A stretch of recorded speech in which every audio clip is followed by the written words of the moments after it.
Ainda no Pai Nosso, nós falamos na reunião passada sobre o pão nosso de cada dia nos dai hoje. E nós falamos que tem dois pães. Um pão é o pão material e outro pão é o pão espiritual. Jesus é o pão da vida. Lembra que nós falamos sobre isso? E nós falamos sobre o maná, que o maná foi dado no deserto para os judeus. E toda manhã, quando eles se levantavam, tinha um pão novo, um maná novo. E que o maná de ontem não servia para hoje. O maná de ontem foi o de ontem. Hoje é um novo dia, é nova fé, nova esperança, novo pão. Não que o maná de ontem não foi bom. Ele só não é bom hoje, porque ontem ele foi excelente. Só que ele não serve para hoje, porque nós vivemos em novidade de vida. E quando Cristo mostra a moeda e tem o rosto de César, quando perguntam se podia ou não pagar imposto, ele diz, de quem que é a face que está aí? Falando de César. Então ele falou, então dá a César o que é de César, e dá a Deus o que é de Deus. Ele mostra aí os dois lados do pão nosso de cada dia nos dai hoje. O pão espiritual, que é a Deus, e o pão material, que é o de César. O César era o rei, e todo rei manda em tudo. É diferente do nosso sistema democrático. No nosso sistema democrático, nós temos opinião, nós temos propriedade, nós temos posse, aliás, que causa vários problemas para nós, o grande problema da posse. Mas no reino, o rei é Deus, rei de tudo. César era dono de todas as terras. Todas as terras conquistadas eram dos soldados? Eram dos generais? Não, eram de César. Era do rei da terra, as terras que eles conquistavam. E eles tiveram um grande império. Quanto maior o poder do governador, quanto maior o poder do imperador, mais terras ele tem, mais propriedade ele tem, mais riquezas ele tem. Então César era todo poderoso. Cada lugar que cada pessoa morava ali naquela região, ou nos lugares conquistados por César, ou em Roma, pertencia a quem? Então somente pertencia a César, porque o rei manda. Não é como hoje, no sistema presidencialista, que nós mandamos na nossa propriedade. Não, no reinado o rei manda em tudo. Então foi bem colocado. Das coisas da terra, quem manda é ele é dono dessa terra aqui. Ele é dono de todas as coisas materiais.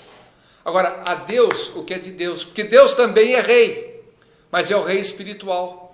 E Deus é dono de tudo isso daqui. Toda a vida espiritual, o dono é Deus. Ele é o rei, nada pertence a nós, tudo pertence ao rei espiritual. Assim como na vida material, tudo pertence a César, que era o rei material. Por outro lado, na vida espiritual, no reino de Deus, tudo pertence a Deus. Nada pertence a nós e nem a César. No reino de César, nada pertence a nós e nem a Deus, só pertence a César. Então aqui nós estamos dividindo o pão nosso de cada dia. Semana passada, nós falamos aquilo que pertencia a Deus. O pão nosso de cada dia nos dai hoje. E nós vimos que Jesus é o pão da vida, é o nosso alimento, é no espiritual, ele é o maná novo. Nós falamos sobre o rema e o logos, a palavra dita simplesmente é o logos, mas a palavra rema é a palavra renovada, é o que nós temos hoje, que Deus tem hoje para nós. O que eu falei a semana passada já foi, hoje é uma nova palavra, porque é um novo maná, isso na parte espiritual. Então nós falamos que o Velho Testamento já foi, porque os profetas e a lei terminaram em João Batista. Cristo falou isso. Depois nós vemos no Monte da Transfiguração, Jesus leva Pedro e mais 2 discípulos, e nós vemos lá na Transfiguração Jesus, nós vemos Elias e vemos Moisés. Moisés simbolizando a lei, Elias simbolizando os profetas, e Jesus junto. Um prato cheio para religioso. O novo religioso adora isso, porque o novo religioso, o velho religioso gostava da lei e dos profetas. O novo religioso gosta de Cristo também, mas ainda gosta da lei e ainda gosta dos profetas. E o Pedro foi aquele religiosão.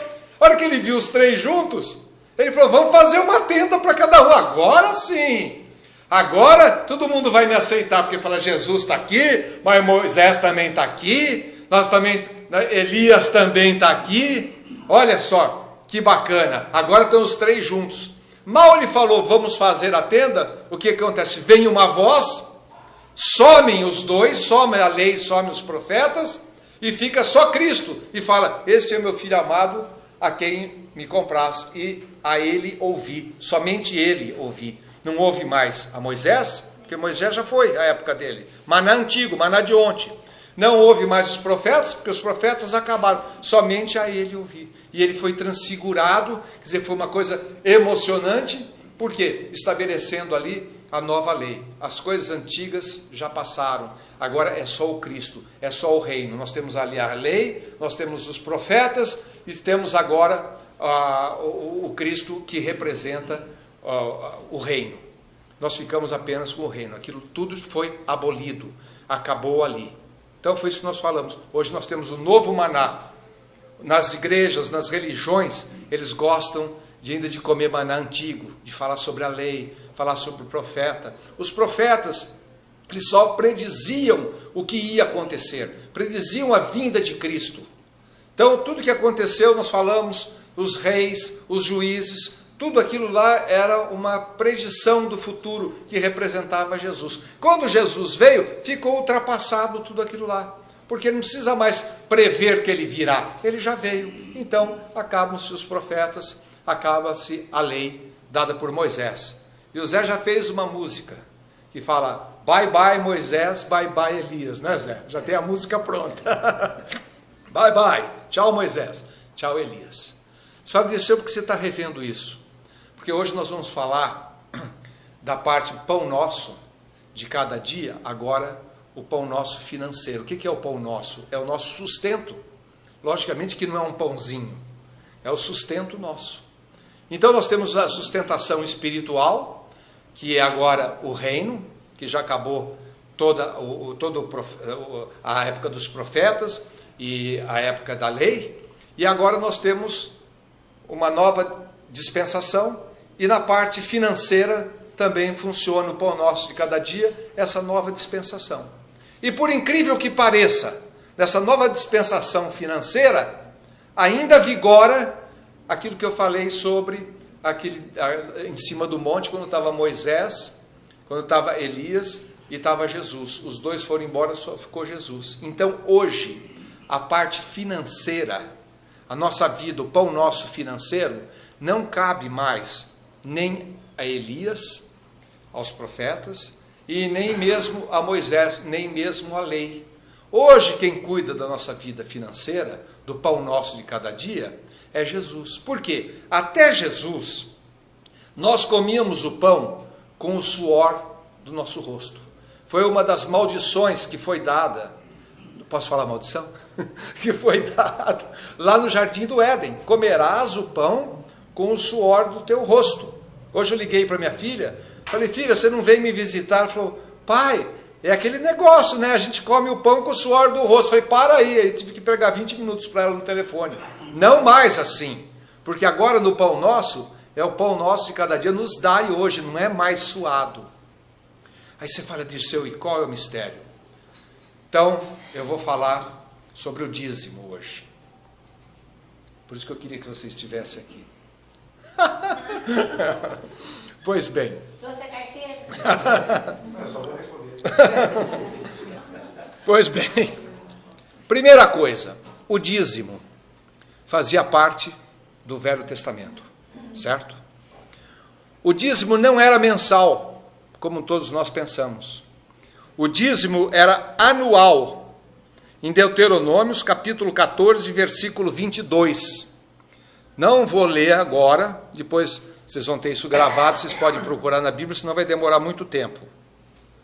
O dízimo era a 10ª parte do que a pessoa produzia. Outra coisa, o dízimo não era dado em dinheiro. O dízimo era dado em mantimentos. Era feita a colheita e aquilo que eles colhiam, cereais que eles colhiam, ou do gado. Abraão era criador de gado. Então do gado era tirado uma 10ª parte E essa 10ª parte era dado para quem? Pois bem, Israel tem 12 tribos. Uma das tribos era chamada tribo de Levi. E a tribo de Levi não podia trabalhar. Eram sacerdotes que cuidavam do templo. Antes de existir o templo, havia o tabernáculo no deserto. O que era o tabernáculo? Porque Deus ele só habitava no templo ou no tabernáculo. Então as pessoas andavam no deserto, desmontavam o tabernáculo, montavam de novo, tinha uma medida certa, era tudo cronometrado, era tudo hermeticamente medido, o lugar que ia fazer, como, que altura. Na Bíblia, se vocês lerem, inclusive, Levítico, Deuteronômio, vocês vão ver todas essas medidas, porque era a medida de Deus, a exigência de Deus para que ele morasse lá. Que nem artista famoso, chega e fala assim, olha, tem uns artistas que falam, eu quero 50 toalhas, eu quero 80 flores, rosa, eu quero 80 cravos. O artista, ele exige, e Deus exigiu, que para ter a presença dele, que tinha que ter esse tabernáculo. E ele ficava no Santo dos Santos, e havia os sacerdotes, que eram ali um intermediário entre o povo e Deus. Então eles faziam as suas libações, as suas ofertas, imolavam cordeiro, imolavam aves, levavam oferta de manjares, e os sacerdotes faziam isso. Então o sacerdote, ele tinha uma característica, ele não tinha herança. As 12 tribos de Israel, 11 delas tinham herança. Os que cuidavam do templo, na verdade, eram os coitadinhos, que eles só cuidavam disso, eles se abdicavam de tudo na vida, de todas as posses, de fortuna, de dinheiro, eles não podiam fazer nada, só isso, e vivia praticamente de esmolas. Então, na Bíblia fala em Levíticos, que vocês viverão, não terão herança, e possessão nenhuma terás, e no meio de vocês, nenhuma das tribos, nenhuma parte vocês possuirão, eu sou a sua herança. Então, esses sacerdotes só tinham como herança a Deus, não tinha dinheiro, não tinha sustento, Deus era o sustento deles. Eles não podiam ter posse nenhuma terás, e eu serei, entre todas as tribos, ele diz, vocês não terão participação nenhuma, ou seja, toda a herança, tudo que tinha a tribo, todos os despojos, eram dos outros 11, eles ficariam ricos, e esses levitas não ficariam. Agora, os levitas usavam o quê? Essa 10% que eles recebiam das outras tribos, para eles, não, era para uso também do templo, porque o templo tinha que ser montado, desmontado, eram dadas ofertas. Que eram ofertas? Não é oferta em dinheiro, era oferecido um carneiro em libação, morria o carneiro para pagar o pecado, dependendo do pecado, tinha vários tipos de pecado, pecado contra as pessoas, pecado contra Deus, pecado contra o povo, pecado contra a nação, era um tipo de oferta que era feita. Quando a Bíblia fala dízimos e ofertas, não tem nada de dinheiro aí, entendeu? O dízimo era 10% de mantimentos para manter ali eles, e ofertas eram ofertas para libação, para serem, não era dinheiro para dar para os levitas, era para usar para matar ali o cordeiro, para matar a ave, para oferecer os manjares para Deus. Então, as ofertas que era dado para Deus e o dízimo para a manutenção dos levitas. Isso daí durou até quando? Durou enquanto Cristo não veio. Porque quando Cristo veio, acaba a lei e acabam os profetas. Com isso, ele fala, esse templo será destruído em 3 dias. E em 3 dias eu o reconstruirei. Ou seja, ele estava falando sobre o templo de Jerusalém. Esse templo vai ser destruído. E em 3 dias eu reconstruo. Por quê? Porque ele morre, ele ressuscita em 3 dias, aí quando ele ressuscita, o verdadeiro templo não é mais um templo feito por mãos humanas. Mas Cristo veio completar a profecia, que durante todo o Velho Testamento foi dado. Ou seja, a habitação de Deus virá em pessoa. E ele entrará na vida de cada um. E o templo seremos nós. Hoje, pelo amor de Deus, não fala, eu vou na igreja. Não tem igreja para você ir. Eu vou no templo. Não tem templo para você ir, porque você é a igreja e você é o templo do Espírito Santo, onde Deus habita. Nós não frequentamos templo, nós não frequentamos igreja, porque ela acabou com Cristo. Moisés e Elias, bye bye Moisés, bye bye Elias, na transfiguração, eles foram embora. E a Bíblia fala, até João Batista prevaleceu a lei e prevaleceram os profetas. Aí o reino de Deus toma posse. Com o reino de Deus, aquilo todo ficou maná amanhecido, é um novo maná. Agora, eram dadas então as posses para esses levitas, que não podiam ter nada. Eles não tinham casa em Miami, eles não tinham iate, eles não tinham casa em Dubai, eles não tinham nem um terreninho e nem uma tendinha. Por quê? Está escrito aqui na Bíblia, possessão nenhuma terás. O que eles tinham? A manutenção do dia a dia deles. E o que as pessoas davam não era mensal, era anual. Era para suprir as necessidades do templo. Mas o sumo sacerdote, quando Cristo veio, ele era rico, não era? Ele já no final, a coisa já começa, não é no propósito. Por quê? Eu vou chegar lá. Já tem esse modelo de hoje, não é? Já o modelo de hoje que depois também foi extirpado. Pois bem, então isso daqui era como deveria ser feito. Quando Cristo veio, tudo isso daí já estava deturpado. E quando ele entra com uma nova proposta. Você vê, nunca nós ouvimos falar que Jesus praticava o dízimo. Você já pensou aquele dia que ele multiplica os pães? 5.000 pessoas, 10.000 pessoas.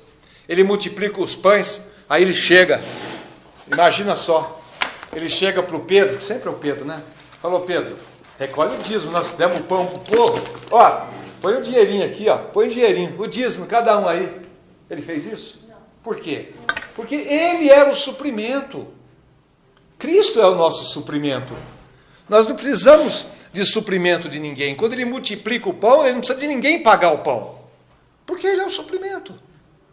Ele nunca cobrou dízimo de ninguém. No Novo Testamento aparece 3 vezes a palavra dízimo. E as 3 vezes ele está falando dos judeus. As 3 vezes ele está falando, inclusive, sobre os judeus que dão os dízimos e ficam todo orgulhosos de dar o dízimo da hortelã e tudo. Ele falou, mas o que mais vocês precisam ter, que é o amor, eu tenho que achar o versículo aqui, que é o amor, que é a justiça e a misericórdia, isso vocês não dão. Ele fala aqui, ó, ai de vós fariseus, que dais o dízimo de tudo e desprezais a justiça e o amor de Deus. Entendeu? Dão o dízimo de tudo. Mas e a justiça e o amor de Deus? É o que mais importa. Ele não criticou o dízimo porque ele não veio para criticar a lei. Ele veio para cumprir a lei. Ele não ficou criticando o sábado, o sabá. Ele simplesmente seguiu as regras do sabá. Ele até se batizou, que era a regra judaica, para cumprir a lei. Mas ele nunca instituiu. E com ele, quando acabam a lei e os profetas, a lei é ordenança. E a Bíblia diz que Cristo aboliu a lei em forma de ordenança. Não existe mais ordenança. O que é imposto? 10% é imposto. Imposto é obrigatório, porque é imposto. Não é o que você dá porque você quer, é imposto. E quantas pessoas, coitadinhas, tem um cara em Ribeirão Preto que frequenta uma igreja lá, ele teve uma esposa, a esposa pegou 30% da pensão dele, ele se converteu, falou, agora eu vou casar com uma cristã, que com cristão vai dar certo. Também não deu certo, ele dá mais 30% do salário dele, são 60%. Aí ele tem que dar mais 10% de imposto para a igreja. E o cara está num fubá desgraçado. Né? Deus quer isso dele? Não é isso. Isso é imposto. Isso é coisa, é bem típico da lei, da exigência da lei. Deus aboliu a lei em forma de ordenança. Aqui agora vai uma coisa difícil para vocês entenderem. Hebreus capítulo 7, de versículo 21 a 28, fala sobre o sacerdócio. E o sacerdócio, teve um sacerdote chamado Melquisedeque, que ninguém sabe para onde ele foi o cara que mais durou, e não sabe se ele morreu, ele é tipo um sacerdote eterno. Né? e a ele era pagado o dízimo. E Jesus veio de acordo com a ordem de Melquisedeque. Jesus é o nosso sumo sacerdote, porque hoje ele que pleiteia por nós perante o Pai. O profeta trazia Deus para a terra, o sacerdote traz o homem para Deus. E ele fez isso, ele foi o nosso sumo sacerdote. E como nosso sumo sacerdote, Hebreus fala que ele ocupou o lugar de Melquisedeque, acabou o sacerdócio do Melquisedeque, e Cristo ocupa esse lugar dele. E a Bíblia fala, em Hebreus, o seguinte: mudando o sacerdócio, é necessário que se mude também a lei. Ou seja, era necessário dar a lei, na lei, dar o 10% para o Melquisedeque. Para quem você dava o 10% era o cara que merecia, era o sacerdote, era um levita, e eles mereciam isso. Era para eles que tinha que ser dado, não era para ser dado para mais ninguém, nenhuma outra tribo, só para eles. E também uma vez por ano. E Hebreus fala, portanto, se revoga o mandamento ou a ordenança anterior por causa da sua fraqueza e da sua inutilidade. Ou seja, quando Cristo vem, ele é o sumo sacerdote, não mais o Melquisedeque. E quando muda o sacerdócio, muda a lei. Não sei se vocês estão pegando. Então, era dado o dízimo para Melquisedeque. Mas agora, a fraqueza da lei, Paulo fala, e a inutilidade da lei, porque a lei nunca aperfeiçoou coisa alguma, diz o Paulo. Acabou, porque Cristo ocupa esse lugar. Então, o dízimo foi instituído na lei de Moisés para manter o sacerdócio levítico, o tabernáculo e o templo. No ano 70 depois de Cristo, quando Cristo profetiza, ele diz, esse templo será destruído, o sacerdócio já mudou. Quem que é o sumo sacerdote? Jesus. Então, muda o sacerdócio, muda a lei, porque a lei é fraca, é inútil. E Cristo não cobra 10%. Aquele sacerdócio acabou. Aí o sacerdócio, o 10%, era para quê também? Para o templo. Em 70 foi destruído o templo por Tito. Até quando que o templo foi destruído? Ele foi construído de novo? Não, até hoje não. Então não tem mais dízimo. Não tem templo e não tem sacerdote. Entendem? E Paulo fala isso. Isso daí acabou por causa da fraqueza e inutilidade da lei, porque a lei nunca aperfeiçoou coisa alguma. Era dado o dízimo para Melquisedeque, Jesus da ordem de Melquisedeque veio. Quando muda o sacerdócio, muda também a lei. É que dos 10% nossos, se fôssemos dar para Jesus, não iria para ele não precisa de nada. É isso que eu vou chegar hoje. E principalmente porque mudou o sacerdócio. Hoje nós não temos mais templo para cuidar. Porque o templo somos nós. Nós não temos mais igreja, porque igreja somos nós. E não temos mais sacerdotes, porque Cristo é o nosso sumo sacerdote. E ele não instituiu o dízimo, porque todas as ordenanças em forma de lei ficaram no passado. Inclusive o dízimo, durante esse tempo, o Salomão instituiu ele, porque o dízimo, como eu disse, é imposto. O Salomão instituiu esse dízimo para cuidar das coisas do reino, porque estava muito ligado o reino com a religião. No caso, você está falando do reino da terra. Da terra. Só estou falando do reino da terra agora. Então, o reino e a religião estavam muito ligados. Então, quando Salomão constrói o templo, ele faz a casa do tesouro, que seria o ministério da fazenda, dentro do templo. Aí as pessoas iam levar o dízimo deles lá no templo. Mas não era só para os levitas aí. Era para quem? Para o Salomão poder governar. Aonde que o Salomão cobrava imposto do povo? Porque um rei não governa sem imposto. Como que um rei governa se você não paga imposto? Ele, na casa do tesouro, que era na igreja. Por que a gente fala assim, leva o seu dinheiro na casa do tesouro. Na casa do tesouro, o que tem a ver? Era para poder o Salomão governar. Ou seja, não tem nada a ver conosco hoje. Inclusive, a Bíblia diz sobre Abraão, que Abraão, ele não foi justificado por dar o dízimo. Abraão, ele foi justificado pela fé, por entregar Isaque para ser sacrificado para Deus. Olha só, o dízimo não fez que Abraão fosse justificado, mas a justificação dele veio quando ele deu o que ele mais amava na terra.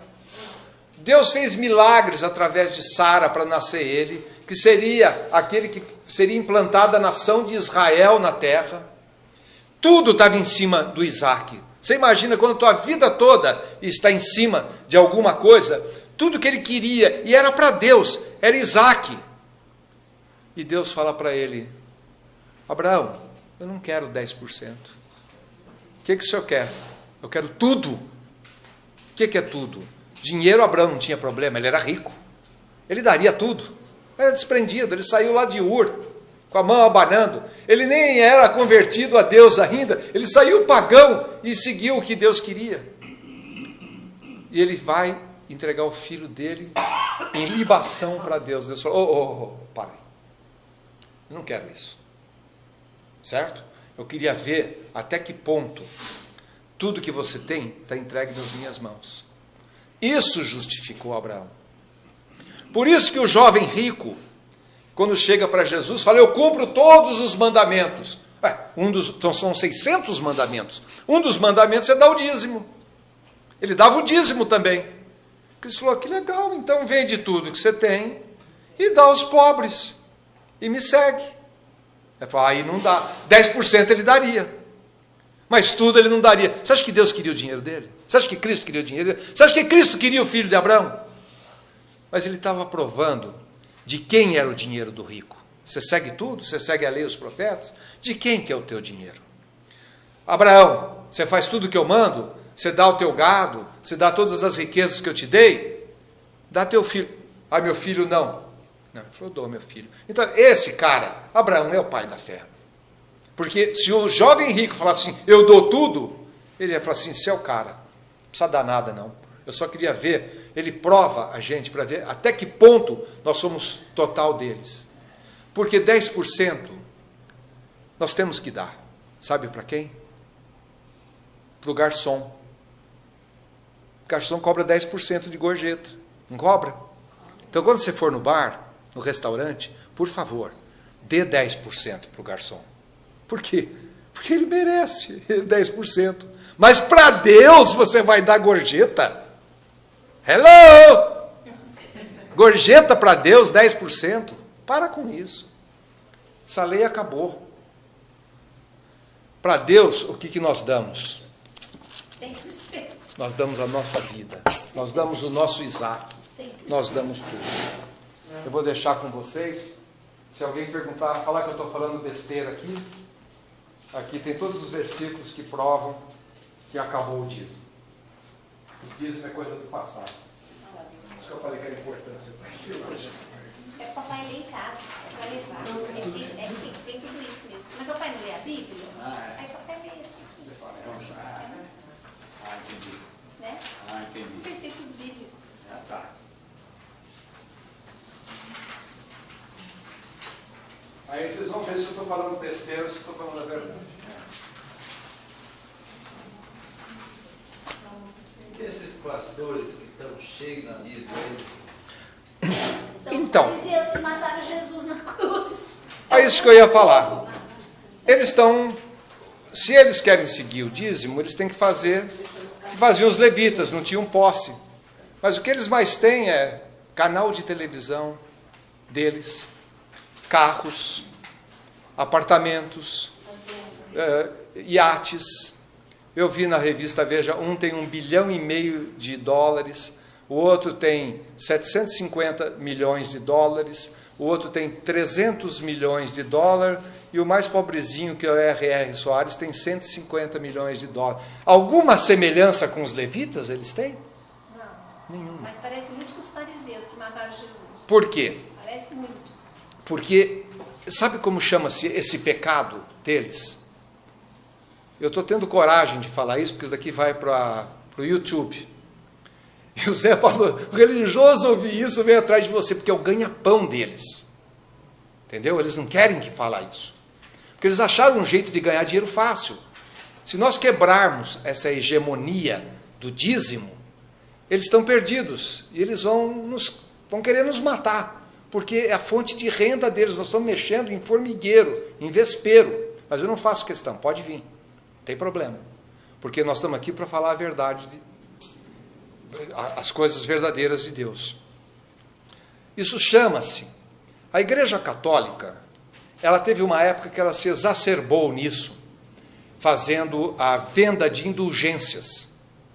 Ela vendia indulgência. Você queria ir para o céu? Você comprava indulgência. Então, se você der um dinheiro para as coisas de Deus, você ganha um pedacinho do céu. Quanto mais dinheiro, mais pedaço do céu você tem. Olha, isso parece mentira, mas isso é verdadeiro, isso é histórico. Parece mentira o dízimo também. Então, mas isso é histórico. Parece mentira. O cara passando fome, tendo que levar para o cara para ter iate, ter avião, para ter apartamento em Miami. Parece mentira, não parece? Parece mentira. E em nome de Deus ainda, e professando isso daí em alta voz, como se fosse espiritual. E os coitadinhos lá, assim com a cabecinha abaixadinha, e tipo, se você não der, você está pecando, você não está cumprindo um dos mandamentos, e você vai ser amaldiçoado por Deus, você não vai ter bênção, todo mundo quer ser abençoado. Você entra numa igreja, 3 coisas que eles fazem. Membro da igreja. Para que ser membro? Escrever num papel para ficar legal? Legal para quem? O reino de Deus não é dos homens, vai ficar legal para os homens. Segunda coisa, eles querem que você batize. Batizar para quê? O batismo é no Espírito Santo, não é na água. E terceira coisa, fazer você dar o dízimo. Depois vem o resto. São as 3 primeiras coisas que eles vão ficar perturbando você. Você chegou lá, depois de uma semana, o irmão já é batizado? O irmão não quer ser membro da igreja? O irmão não quer ser abençoado? Dê o dízimo. Você vai ser abençoado. O que eu vi abençoado até hoje são só os pastores. Eu nunca vi um coitadinho abençoado. Os pastores, o dízimo é muito bom para os pastores, para os líderes, estão tudo milionário. E os coitadinhos estão lá.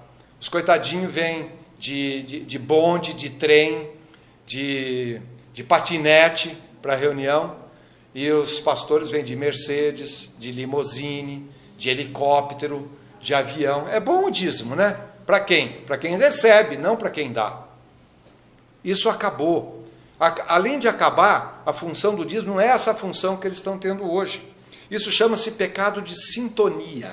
Não tem o pecado da gula? O pecado não sei do que, não sei o que lá? Então foi chamado o pecado da sintonia. Quando Lutero ele faz a reforma da igreja protestante, a coisa principal que bateu no Lutero foi que ele encontrou um pergaminho que dizia: o meu justo viverá pela fé. E ele viu que tudo que as pessoas estavam fazendo, que não ia adiantar nada, que era a fé que era salvadora, não comprar o céu. Então ele pôs as 95 teses na porta da igreja de Wittenberg, né? E esse foi o protesto dele. Só depois de 32 anos que ele tentou mudar a igreja católica, ele não conseguiu, que ele sai da igreja católica. E junto com eles nós temos os outros reformadores. Nós temos Calvino, nós temos Cranmer, vários outros reformadores. Ninguém precisava de dinheiro mais que eles. Mas ele foi contra dar dinheiro para sustentar a igreja, dar dinheiro para sustentar os padres, para sustentar também toda a pompa, o Vaticano. Quem já foi no Vaticano e viu toda a riqueza que está lá, sabe o que eu estou falando.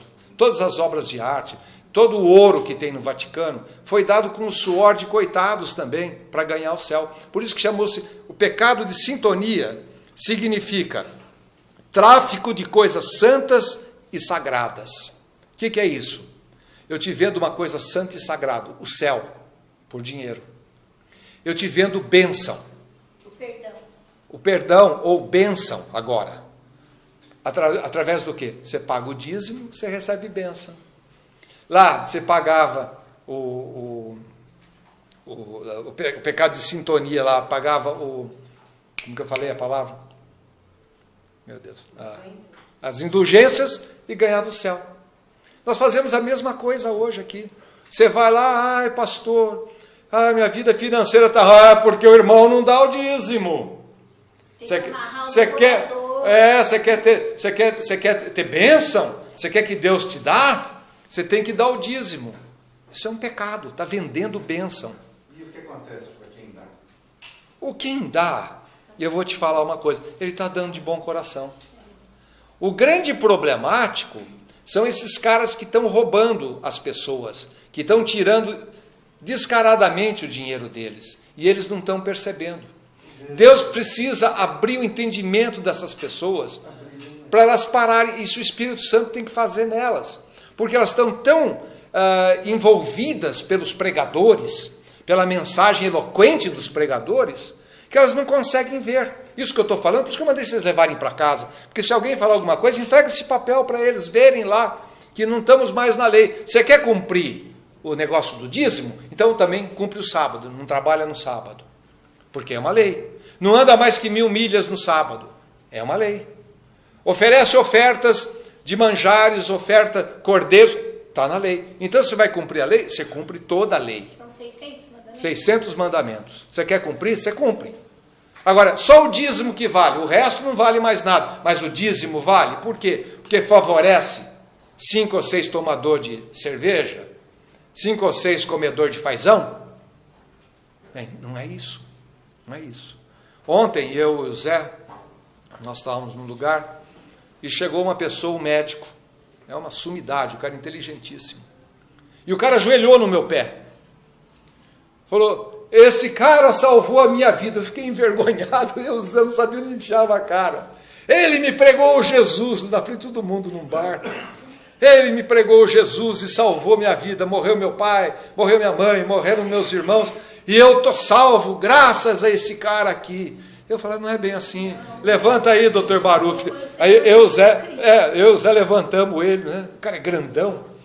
Aí ele falou, Dirceu, você com essa eloquência que você tem, você tinha que aproveitar isso para pregar para pobre, para receber bastante dinheiro e ficar rico.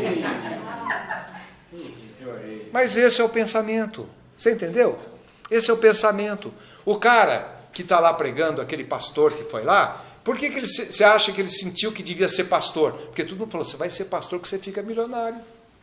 Não é assim? Todo mundo vai ser médico que você ganha dinheiro. Por que você resolveu ser médico, Minoro? Porque todo mundo falou que você ia ganhar dinheiro, não é? Que você ia ficar rico, não é? 5 anos. Então, aí os caras falam assim, você tem que ser pastor. Do jeito que você fala, você vai tirar dinheiro dos pobres. É isso que o cara vai com esse intuito já. Se tirar o dízimo deles, é a mesma coisa que tirar o bisturi de um cirurgião. Quem que o cirurgião vai operar sem... Quem que ele vai operar sem bisturi? Tira o dízimo dos pastores. Como que ele vai viver? Eu quero ver quantos ficam pregando. Quantos ficam propagando o reino? A Bíblia diz, de graça recebestes, de graça dai. Eu estou aqui dando de graça o que eu recebi de graça. Eu não posso cobrar, eu cobro minha aula de inglês. Porque minha aula de inglês eu estudei para isso, eu gastei dinheiro, foi difícil, é o pão que eu recebo, da onde eu recebo, aí eu cobro.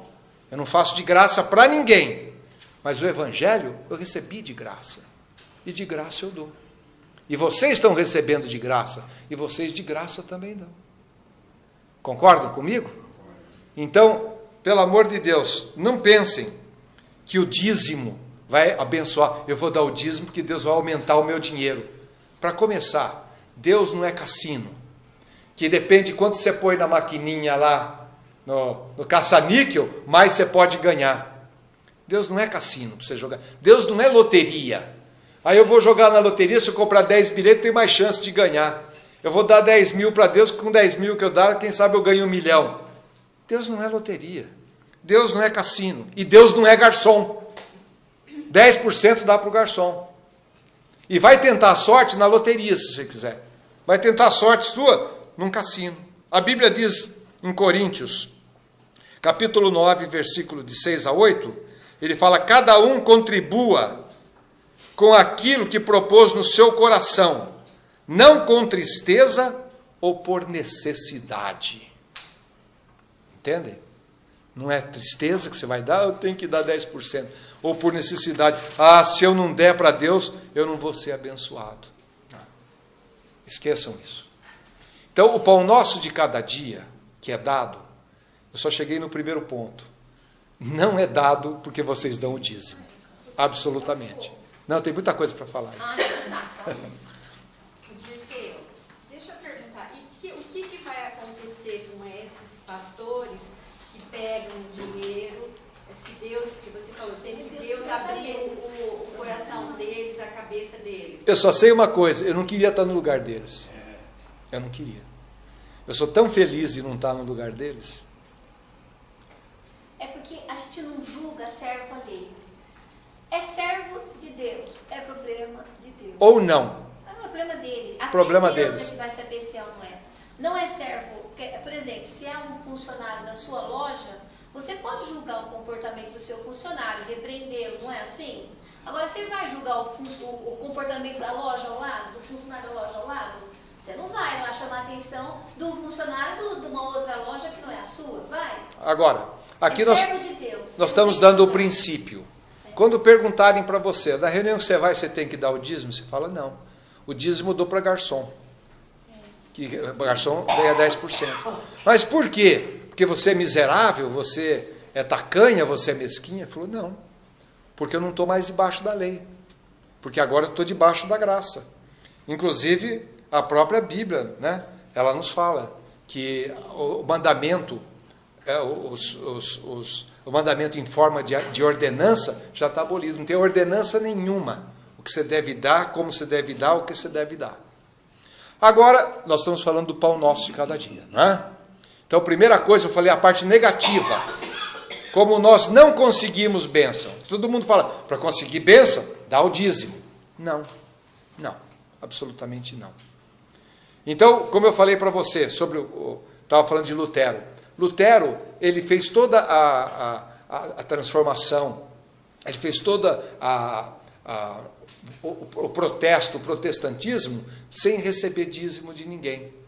O negócio do dízimo começou na Igreja Católica, de novo, esse pecado da sintonia, em 1969. Porque a própria Igreja Católica viu que era um grande erro que eles estavam cometendo, vender tráfico de bênçãos, tráfico de coisas santas. E eles pararam. Em 1969 que eles voltaram com isso. E a nova igreja protestante entrou nessa fase também, porque viram que era lucrativo. Paulo falou, grande fonte de lucro é o Evangelho. Para os malandros, para quem quer ganhar dinheiro, é grande fonte de lucro. Por quê? Até a Bíblia fala que aquele que prega o Evangelho, um soldado, ele não vai por conta própria. O soldado não vai por conta própria lutar, o governo paga para ele lutar. Só que quando ele conquista o país que ele está lutando, o país não é dele. O país é do governo que mandou ele. E ele recebe um soldo que é só para sobreviver na guerra. Você nunca viu falar que o soldado ficou rico na guerra. Os despojos não são dele. Então, eu não estou dizendo que uma pessoa que trabalha para Deus, que cuida das coisas de Deus, que ele não possa ter o comer dele de cada dia, o sustento dele de cada dia. Mas ele não, como os levitas, ele não pode ter posses, ele não pode ficar rico em cima disso. Essa filosofia de que o pastor fica rico e as pessoas ficam pobres, isso não é bíblico. Absolutamente. Agora, Deus quer que todos nós sejamos ricos? Quer. Aí vem o ponto positivo. Deus quer que todos nós sejamos filhos do rei. O melhor da terra. Comemos o melhor da terra, porque nós somos filhos do rei. O que é ser filho do rei? Ser filho do rei é possuir toda a herança dele. Ser filho do rei, primeiro, ele é rei, ele é poderoso, ele é glorioso. Segundo, ser filho do rei dá acesso a você a toda a riqueza do palácio. Você já ouviu falar alguma vez o príncipe William falando que ele precisa de dinheiro? Não. Você já viu alguém da família real? Falou, estou meio duro aí, estou precisando. Você viu o príncipe William falando de carro? Eu queria tanto comprar uma Mercedes. Não. Por quê? Porque eles têm tudo. São filhos do rei, são filhos da rainha. Rei, rainha, tem tudo, eles são dono de tudo. O rei é dono de toda a propriedade. Toda a propriedade é do rei. Onde você mora é do rei, a comida que você come é do rei, e você pertence ao rei. Se eu sou filho do rei, eu tenho tudo o que o rei tem. O que o rei tem é meu também, porque eu tenho a filiação. Como cidadão, eu tenho os poderes, eu tenho a autoridade. E como filho, eu tenho esse acesso à minha família e todos os benefícios que a família pode me dar. Agora você fala, Dirceu, mas nós viemos do mundo, conhecemos Deus agora há pouco tempo, no mundo nós estávamos numa situação ruim financeiramente, ou até agora nós não conseguimos alcançar os nossos objetivos. Pois bem, isso também aconteceu em Israel. Em Israel tem um negócio que chama-se Ano do Jubileu. O que é o Ano do Jubileu? O Ano do Jubileu é cada 49 anos. Nós temos 7 dias, o sétimo é de descanso, chama-se Sabat. Depois, a cada 7 anos, nós temos o ano sabático, que a pessoa descansa a terra e a pessoa não trabalha.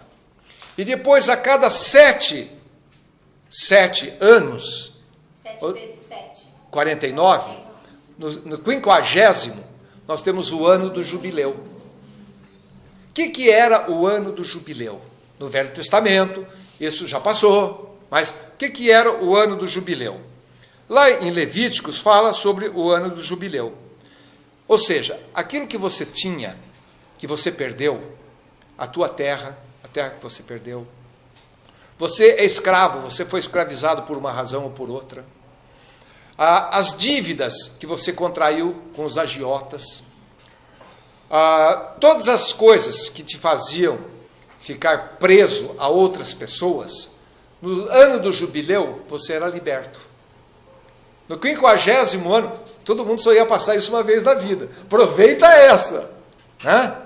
Então, se você tivesse morando aqui, isso daqui no passado foi seu, mas você endividou, você teve que vender, hipotecar, deu para outro, e você está morando. No ano do jubileu, isso daqui volta para você. A terra que você estava volta para você. Aí eu emprestei um dinheiro do seu Antônio, e eu estava devendo, pagando juros para ele, que o judeu sempre foi agiota. Naquele ano, o agiota não pode cobrar juros, está perdoado, todas as dívidas são perdoadas. Todos os devedores ficaram sem dívida. Todos os que não possuíam terra, receberam a terra de volta. Todos que eram oprimidos, por que era oprimido? Porque devia aqui, porque era escravo. Se você tivesse o escravo e tivesse acabado de comprar aquele escravo, você tinha que libertar ele. E se você tivesse aquele escravo por 30 anos, também teria que libertar. Depois você ia comprar outro no outro ano, mas naquele ano, todos os escravos estavam livres. Era o ano do jubileu, ano da libertação. Sabe por que chama jubileu? Jubileu era o nome que era dado ao chifre do cordeiro, do carneiro, e eles anunciavam o ano do jubileu com esse chifre. Tipo de um... Esse que eles usam... Não é corneta, de um berrante. Tipo de um berrante. Só que olha que coincidência, né? Coincidência. Era o chifre de um cordeiro, de um carneiro. Isso que daí que eles tocavam. E por isso que chamava o ano do jubileu. A hora que anunciava isso, era libertação para todo mundo, a cada 50 anos. Você fala, legal, mas isso é Velho Testamento. Não é? Vamos ver mais um pouquinho. Por que tinha essa libertação? A Bíblia fala que depois que o povo foi libertado do Egito, Deus libertou as pessoas do Egito, não libertou? Eles eram escravos do Egito. Quando você é liberto de uma escravidão, aquele que te libertou fica o teu senhor. Ou seja, eles se tornam escravos de Deus. Por isso que a Bíblia fala servos de Deus. Hoje ele fala que nós somos amigos, mas naquela época eram servos de Deus. Por quê? Eles foram comprados por preço. Na verdade, hoje nós pertencemos a Jesus, fomos comprados por preço. Mas ali eles foram comprados por preço. Deus libertou eles e eles ficam escravos de Jesus. Eles ficam, de Deus, desculpa. Servos de Deus. Escravo parece ruim, mas a palavra servo é a mesma coisa. Ou seja, quem possuiria tudo que eles tinham era quem? Era Deus. Pois bem, se eles ficaram devendo, se eles perderam a terra, se eles perderam o dinheiro, se eles perderam tudo que eles tinham, quem que saiu perdendo? Deus. Deus, porque era de Deus. Então Deus falou, devolve para eles nesse ano. Por quê? Porque aí Deus, que é o Senhor deles, lembra que eu falei que o rei, ele manda em toda a terra? Eu lembro que eu falei que o César mandava em toda a terra, tudo que tinha lá era dele, as pessoas pertenciam a ele. Pois bem, se essas pessoas pertenciam a Deus, e o maligno, o diabo, tirou essas pessoas, as posses deles, não estava tirando deles, estava tirando de Deus. Então Deus reconstitui a posse deles, a posse da terra, a posse do dinheiro que eles perderam, os endividados, dá a liberdade que eles tinham, mas foram escravizados, tudo de volta para eles. Por quê? Dando para eles, na mão de quem que está? Está na mão de Deus. Porque Deus é o Deus de toda a terra, é o Senhor de toda a terra.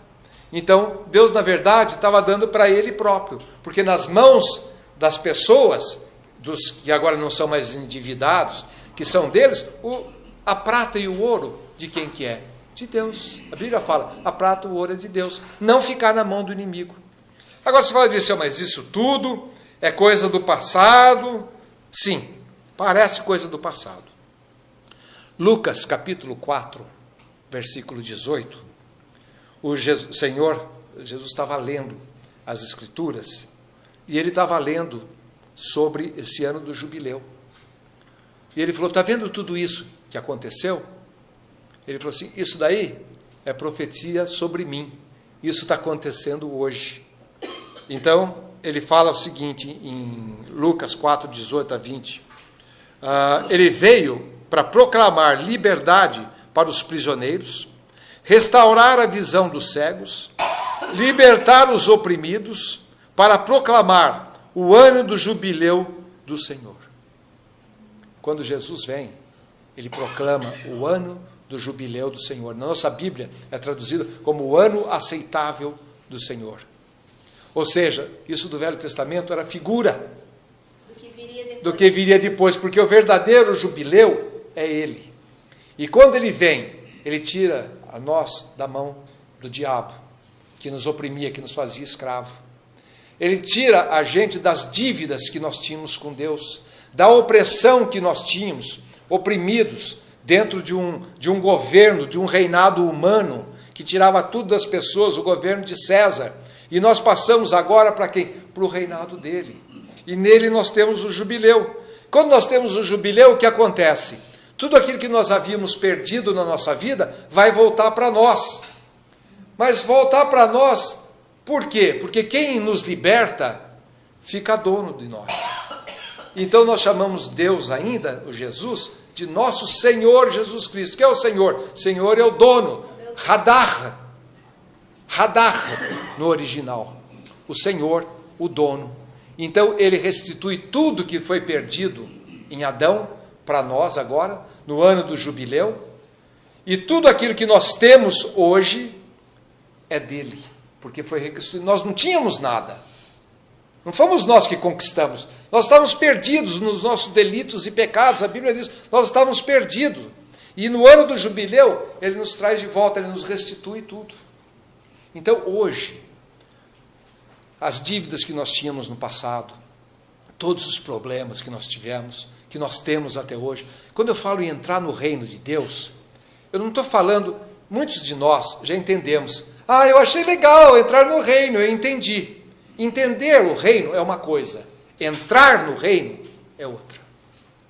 Eu tinha uma última dívida no banco, de R$400 por mês. Eu falei, acabou, eu estou livre. Fui lá no banco, sexta-feira, com o André. Falei, André, quantas prestações ainda tem para pagar? Da época que eu tive que emprestar dinheiro ainda para sobreviver. Eu não guardava, eu emprestava para viver. Ele falou, tem 2 só de 400. Falei, estou pagando ela agora. Falei, por quê? Não, quase não vai abater nada. Porque eu não quero mais, eu estou no jubileu. Vamos proclamar o ano do jubileu na nossa vida. Sabe? As dívidas. A terra que não é nossa, a casa que não é nossa, o carro que não é nosso. Vamos nos libertar disso. Por quê? Porque agora Deus é o dono.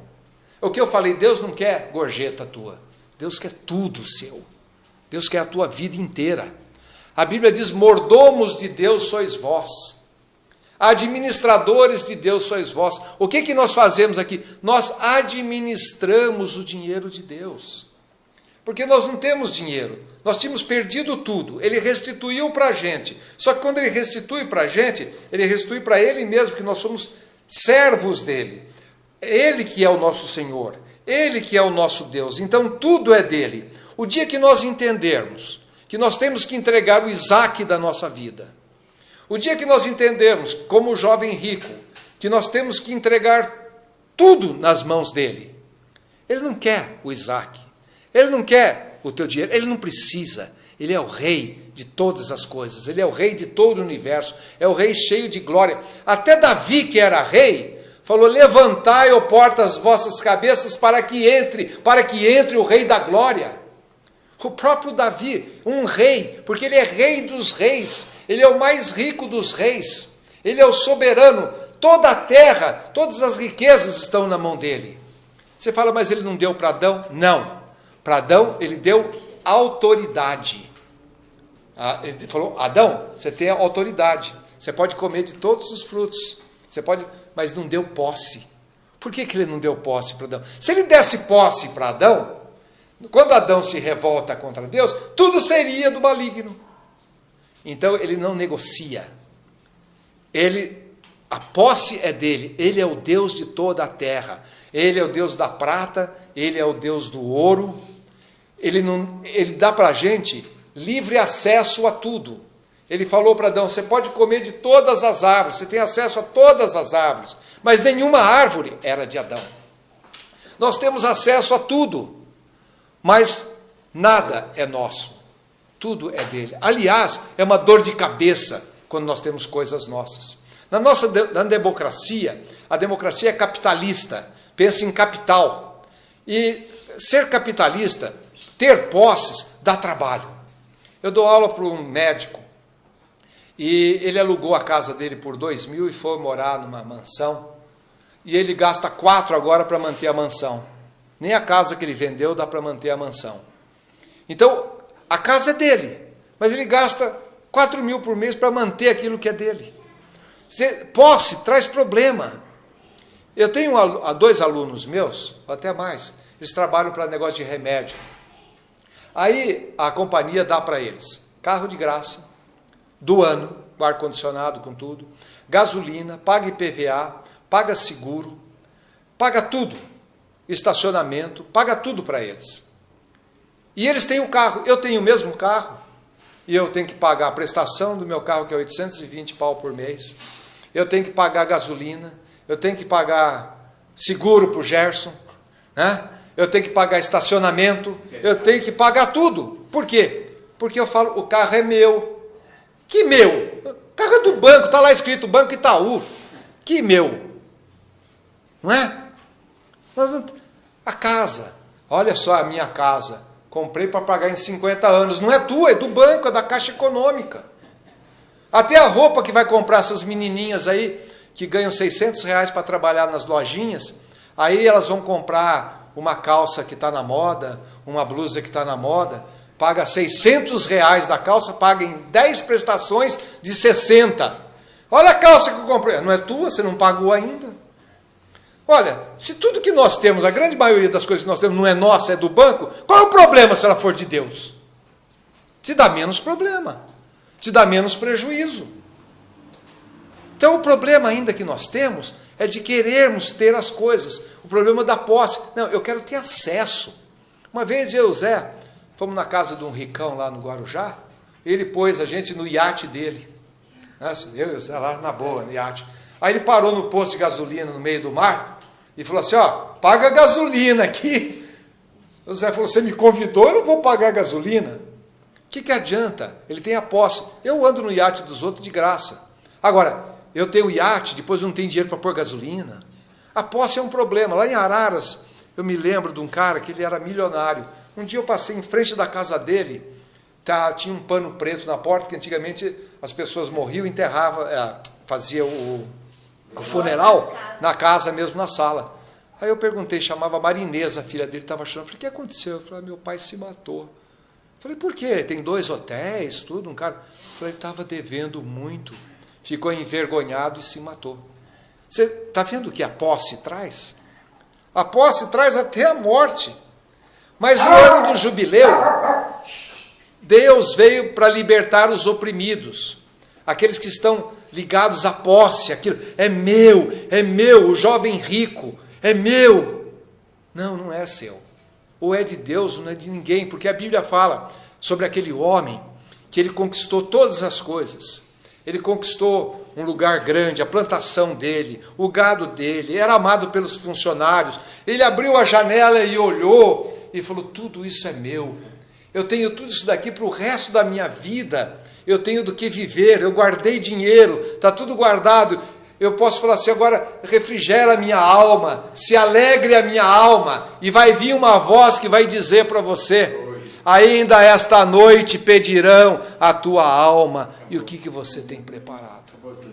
Você preparou para a vida inteira, guardou dinheiro a vida inteira, esse dinheiro é meu. A Bíblia fala, aonde está o teu coração, aí está o teu tesouro. Aquele jovem rico, onde vocês acham que o coração dele estava? Ele falou, eu cumpro a lei, eu faço tudo, eu quero... Onde estava o coração dele? Estava no dinheiro. E onde estava o coração do Abraão quando Deus pediu o filho dele? Estava em Deus. O tesouro dele não era Isaac. Olha que ele amava Isaac. Isaac era tudo para ele. Mas o coração dele estava em Deus. Aonde tiver o teu coração, aí está o teu tesouro. Deus é o Deus de todas as coisas. Ele é o dono, a prata e o ouro é de Deus. Quando ele nasceu, outros reis, como os reis magos, foram o que? Levar presente para ele, levaram ouro, prata, mirra, pedras preciosas, porque reconheceram que aquele rei era o Altíssimo, o rei dos reis, rei todo-poderoso. O que um rei quer? O que um rei, para ser famoso, glorioso, tem que ser? Primeiro, ele tem que conquistar muita terra, ele tem que ser dono, ele tem que ser possuidor de todas as terras, de muitas conquistas, de colonizar muitos países. Aí ele olha e fala, tudo isso é meu, eu conquistei tudo isso daqui. E toda a prata, todo o ouro, tudo que tem aqui, isso tudo é meu. Isso faz um rei poderoso. O nosso rei não quer ser rei sem poder, porque ele é rei dos reis. Davi falou, abre as portas, ó portas, levantai as vossas cabeças, para receber o rei dos reis, o rei todo-poderoso. Ele sabia, eu sou um rei abaixo dele. E todos os reis têm que fazer isso, porque ele é o rei de toda a terra. Ele é o maior, ele é o grande rei. Todos os outros governos se submetem a ele. Ele é o que tem o reino, por isso que o reino de Deus, o reino dos céus na terra, aqui tem que ser expandir o máximo possível, para ser o rei dos reis. Um rei tem que ter um reino. Um rei tem que ter poder. E o rei tem que ser rico. E além disso, os súditos deles têm que ser ricos. Um rei rico com súditos pobres? Por que você acha que Abraão era rico? Porque através de Abraão vinha uma grande nação. E essa grande nação ia ser nação pobre? Não tinha como. Nação rica, até hoje eles são ricos. Você ia falar em Israel, você não sabe de onde, daquela porcaria de terra desse tamanho. Não tem água, não tem petróleo. Todos os países árabes têm petróleo. Lá é o único que não tem. E está todo mundo lutando para tirar aquela porcaria de terra deles, que nem petróleo e nem água tem. Por quê? Porque eles são ricos. Por quê? Porque Abraão era rico. Deus dá riqueza para os seus filhos, para que os filhos deles falem assim, o meu Senhor é rico, e Ele me deu essa riqueza. E para você falar para o diabo e os seus anjos nos olham e falam, cadê teu Deus? Cadê o teu Deus? Você está aí no miserê desgraçado. O meu Deus é aquele que deu o ano de jubileu, e eu aceitei o ano do jubileu, porque o ano do jubileu existe, mas se você não aceitar, você não tem as propriedades do ano do jubileu. Por isso que ele fala, o ano aceitável do Senhor. Então eu aceito esse jubileu na minha vida. Por quê? Porque eu represento o Deus de toda a terra, o Deus Altíssimo, o Deus Todo-Poderoso, o Deus rico, o Deus que conquistou toda a terra, está acima de todos os reis, acima dos reis magos que foram levar presente. Quem leva presente é menor do que aquele que é maior. O rei menor sempre vai levar presente para o rei maior, para agradar o rei maior. Certo? Então, nós estamos aqui, filhos do rei, representando o rei na terra. O nosso rei é rico e todas as riquezas nós temos, só que nós somos mordomos das riquezas dele, que como rei, O rei manda em tudo, inclusive no nosso dinheiro. Se nós pararmos de lutar pelo nosso dinheiro e entregarmos na mão de Deus, falar, Senhor, eu reconheço, esse dinheiro é teu. Você vai ver como o ano do jubileu vai entrar na sua vida. Eu fiz isso, eu estou fazendo isso. Se eu não aceitar o perdão dos meus pecados, ou seja, a obra de Jesus, eu não entro no ano do jubileu? Não, porque o ano do jubileu é estar em Cristo. Condição. Porque ele veio salvar os oprimidos. Ele veio libertar os oprimidos. Qual que é a maior opressão que existe? São os O pecado. erros, O pecado. passos, né? O pecado. Sim. A opressão da dívida, a opressão da escravidão, são opressões posteriores. A maior escravidão é do pecado. Então, não é porque você não é mais escravo, você é livre, porque você não tem dívida, que você não está oprimido, você está oprimido pelo maligno. Então, a primeira opressão do ano do jubileu, é o ano aceitável do Senhor, é te libertar das garras. Primeira coisa do ano do jubileu, não foi libertar do Egito? Foi. Primeira coisa. No Egito eles não podiam ter nada. O Egito representava o quê? O mundo, os pecados. O diabo, tudo. Aí eles saem de lá. Quando eles saem de lá, quem que libertou? Quem que mandou as pragas para o faraó? Lembra que nós falamos da passagem, né? Que nós comemoramos aqui, o Pessach, que era a passagem. Então, tudo isso aconteceu, ele libertou. Aquele que liberta o escravo, fica escravo daquele que libertou. Então, na verdade, nós somos hoje escravos de Deus, quando nós falamos, ele é o nosso Senhor Jesus Cristo. Só que ele, na benignidade dele, na benevolência dele, ele disse, não vos chamamos mais de escravo, vos chamamos de amigos. Por quê? Porque o relacionamento conosco hoje é de paternidade. Nós pertencemos a ele, nós somos da família real. E como da família real, não temos preocupação. Por isso que primeiro o reino de Deus e a sua justiça, e todas as outras coisas serão acrescentadas.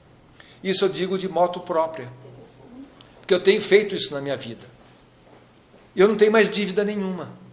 Eu durmo em paz, eu acordo em paz, não tenho nada para pagar, está tudo pago, eu tinha essa lei de 400 por mês, fui lá e paguei, porque eu não quero estar mais submisso a nada que venha tirar minha paz. Então eu estou no ano do jubileu, está tudo pago.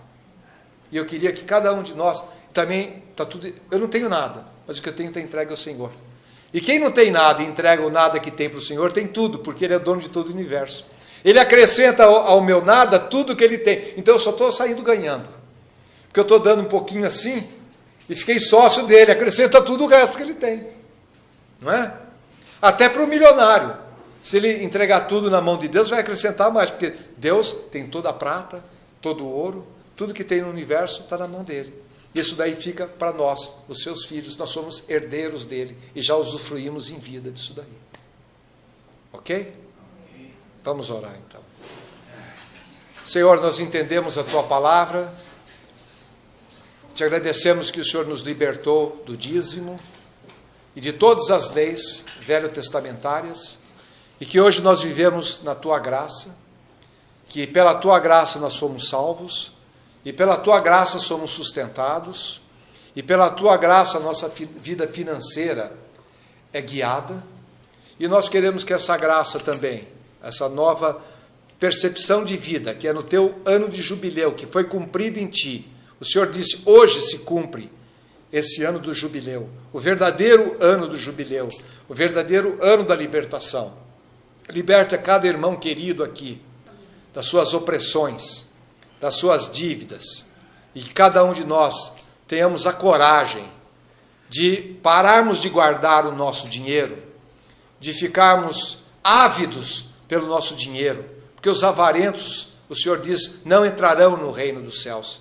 Serão salvos, mas não curtirão o reino dos céus. Então, Senhor, nós entregamos tudo que nós temos, que é tão pouco, nas tuas mãos, e somos agora teus mordomos. Queremos cuidar, muito bem cuidado, daquilo que é teu e que nós temos agora nas nossas mãos. Amém. Em nome de Jesus. Amém. Pai nosso que estais no céu, santificado seja o vosso nome. Venha a nós o vosso reino. Seja feita a vossa vontade, aqui na terra como é no céu. O pão nosso de cada dia nos dai hoje. Perdoai as nossas ofensas, assim como nós perdoamos a quem nos tem ofendido. E não nos deixeis cair em tentação, mas livrai-nos do mal. Amém. Vem, Senhor Jesus!